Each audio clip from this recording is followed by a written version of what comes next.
तो एपिसोड की शुरुआत में हमें दिखाया जाता है फैंग शाओ जो कि लॉन्गशो पीक से है और ल्यू की फ़ाइट होने वाली थी। फैंग शाओ अपना इंट्रो देता है और तभी ल्यू पर अटैक करने लगता है और ल्यू बड़े ही आराम से अपना डिफेंड करने लगती है।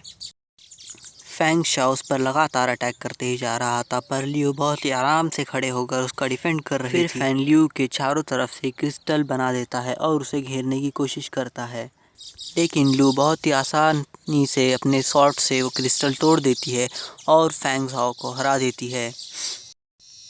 और इसी तरह फिर ल्यू कंपटीशन के टॉप 30 में आ जाती है। लेकिन एल्डर्स उसकी मास्टर से बहुत नाराज़ होते हैं क्योंकि ल्यू ने बहुत क्रूएल से उसे मारा था। फिर तभी हमें फैंग शाओ दिखाया जाता है, उसके पास शूशू आकर उससे मजाक करने लगता है, क्या तुम्हें ल्यू पसंद आ गई। फिर तभी शूशू का नाम अनाउंस होता है और वो फ़ाइट करने के लिए चला जाता है। फिर इसी तरह वहाँ पर बहुत सी फ़ाइट होती है।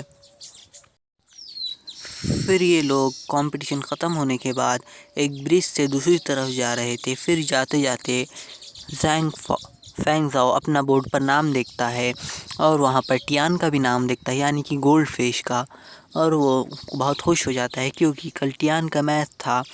और वो फिर अपने घर चले जाता और फिर रात में फैंग शाओ को टियान लिंगर दिखती है जो कि खुश होते हुए जा रही थी और उसके साथ एक लड़का था और ये लड़का और कोई नहीं बल्कि लिंग का सीनियर ब्रदर था।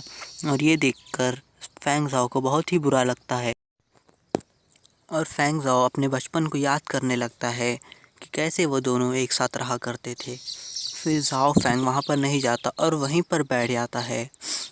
फिर हमें अगले दिन का सीन दिखाया जाता है और आज के दिन ज़ैंग फाओ का मैच है। फिर हम देखते हैं कि झाओ फैंग बहुत ही उदास हुआ खड़ा हुआ था और सोच रहा था, सब लोग मुझे सोचते हैं कि मैं एक होपलेस आदमी हूँ, इसलिए टियान लिंगर ने भी मेरा साथ छोड़ दिया है। तभी उसका ओपोनेंट कहता है, तुम ऐसे ही खड़े रहोगे या फिर मुझसे फ़ाइट भी करोगे। फिर वो अपनी शॉट से फ़ाइट करने लगते हैं, लेकिन उसका ओपोनेंट उसको एक ही वार में उसकी तलवार तोड़ देता है और ये देखकर झाओ फैंग को बहुत गुस्सा आ जाता है और वो अपनी टूटी तलवार से ही उस पर अटैक करने लगता है। लेकिन उसका ओपोनेंट वन हैंड ही उसे फाइट करने लगता है और उसका ओपोनेंट झाओ फैंग को बहुत ही बुरी तरह से मारता है।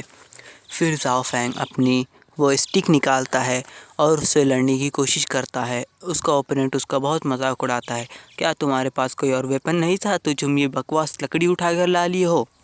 और वो झाओ फैंग से कहता है, तुम्हारे पीक वाले तो बहुत ही बेकार वेपन्स यूज़ करते हैं। और वो सिक्स्थ ब्रदर का मजाक उड़ाने लगता है कि तुम्हारा ब्रदर तो सिर्फ डाइस को अपना वेपन बना रहा था। फिर झाओ फैंग साइड में देखता है, टियान लिंगर अभी भी लिंग के सीनियर ब्रदर से हंसते हुए बात कर रही थी और ये देखकर झाओ फैंग को बहुत गुस्सा आता है और वो उस अपने ओपोनेंट पर अटैक करने लगता है।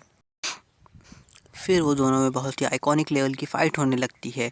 फिर वो झाओ फैंग को पीछे ढकल देता है और फिर अपनी स्वॉर्ड में से गोल्डन लाइट निकालता है और वो रेडी हो जाता है झाओ फैंग पर अपना फाइनल अटैक करने के लिए। झाओ फैंग का दोस्त उस पर कहता है कि तुम इस गोल्डन लाइट से टच मत हो जाना, नहीं तो तुम मर जाओगे। तभी झाओ फैंग के हाथ में गोल्डन स्टिक ग्लो होती है और उसमें से काला धुआं निकलने लगता है और वो पूरा धुआं पूरे अरीना में छा जाता है और किसी को कुछ नहीं दिख रहा था। और झाओ फैंग उस पर अटैक करने लगता है और सिर्फ एक ही अटैक में उसको अरीना के बाहर फेंक देता है और उसका ओपोनेंट बेहोश हो जाता है और इसी तरह झाओ फैंग जीत जाता है। और ये देखकर झाओ फैंग का दोस्त हैरान हो जाता है। फिर शाम के वक्त सभी दोस्त बात करने लगते हैं और झाओ फैंग पर बेट लगाने लगते हैं। कोई कहता है झाओ फैंग जीत जाएगा और कोई कहता है झाओ फैंग नहीं जीतेगा और कहने लगते हैं कि झाओ फैंग स्ट्रांग होने के लायक भी है या नहीं। और तभी वहाँ सीनियर सॉन्ग आ जाते हैं और उनसे रुकने को कहते हैं और ये देख गोल्ड फिश को बहुत गुस्सा आ जाता है कि वो झाओ फैंग पर बेट लगा रहे थे। और सिक्स ब्रदर जो झाओ फैंग से जलता था वो झाओ फैंग की साइड लेने लगता है और ये दोगलापन देखकर गोल्ड फिश को गुस्सा आता है और कहती है, तुम इससे दूर रहो। और तभी वहाँ पर उनके मास्टर आ जाते हैं और उनसे कहने लगते हैं, भले ही तुम जीत गए हो अगर तुम थोड़ी भी कसर छोड़ देते तो आज तुम यहाँ पर पट्टी लगाते हुए दिख रहे होते। और तुम्हारा अगला ओपोनेंट लू ज़ू है, जो कि बहुत ही पावरफुल है और उसकी तो एल्डर भी बहुत तारीफ़ करते हैं। फिर मास्टर ज़ाओ फैंग के पास जाते हैं और उससे कहने लगते हैं, मैंने सोचा नहीं था कि तुम जीत जाओगे और तुम्हें अगले दिन भी ऐसे ही खेलना है और प्रैक्टिस करो। फिर अगले दिन हमें अरीना का सीन दिखाया जाता है, जहां ज़ाओ फैंग और पैंग चेन का मैच होने वाला है और शूशु उसे उसके बारे में बताता है कि इसके पास ड्रैगन की पावर्स है और अगर तुम्हें इससे डर लगने लगे तो तुम सरेंडर कर देना। ज़ाओ फैंग को बहुत गुस्सा आ जाता है और वो कहता है, तुम ये ऐसे सोच भी कैसे सकते हो कि मैं बिना लड़े हार जाऊंगा। फिर शूशु उसे अरीना में भेजते हुए कहता है, मुझे तो बस तुम्हारी चोट लगने की चिंता है। ज़ाओ फैंग अरीना में जाकर अपने बचपन की बात सोचने लगता है कि उसने कैसे हार्ड प्रैक्टिस कर कर स्ट्रॉन्ग बना था और सीनियर सॉन्ग उसे प्रैक्टिस करवाते थे और उसके बाकी ब्रदर्स मस्ती में जब प्रैक्टिस करने लगते थे तो सीनियर लेडी उन्हें मार कर प्रैक्टिस करवाती थी। फिर सीनियर सॉन्ग ज़ाओ फैंग को सीनियर लेडी से मिलाता है और इनके सामने प्रैक्टिस करने के लिए कहता है। फिर ज़ाओ फैंग और टियान लिंगर सीनियर लेडी के सामने प्रैक्टिस करने लगते हैं और वहाँ मास्टर भी आते थे जो उनकी देखभाल करते थे। फिर ज़ाओ फैंग और पैंग चेन की फ़ाइट स्टार्ट होती है और ज़ाओ फैंग अपनी वही स्टिक निकालता है और उसका ओपोनेंट उसका मजाक उड़ाने लगता है और उसका ओपोनेंट उस पर अटैक कर कर उसके चारों तरफ आग लगा देता है और ये देख कर ज़ाओ फैंग घबरा जाता है और यहीं ये एपिसोड ख़त्म हो जाता है। इसका अगला पार्ट हम जल्द से जल्द अपलोड करने की कोशिश करेंगे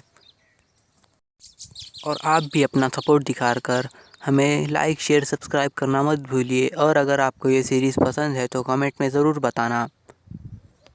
और दोस्तों, अगर आपको ऐसे ही कोई और सीरीज़ पसंद है तो कमेंट में ज़रूर बताइए, हम उसे चालू करने की जल्द से जल्द कोशिश करेंगे। थैंक यू दोस्तों, और अपने ख़याल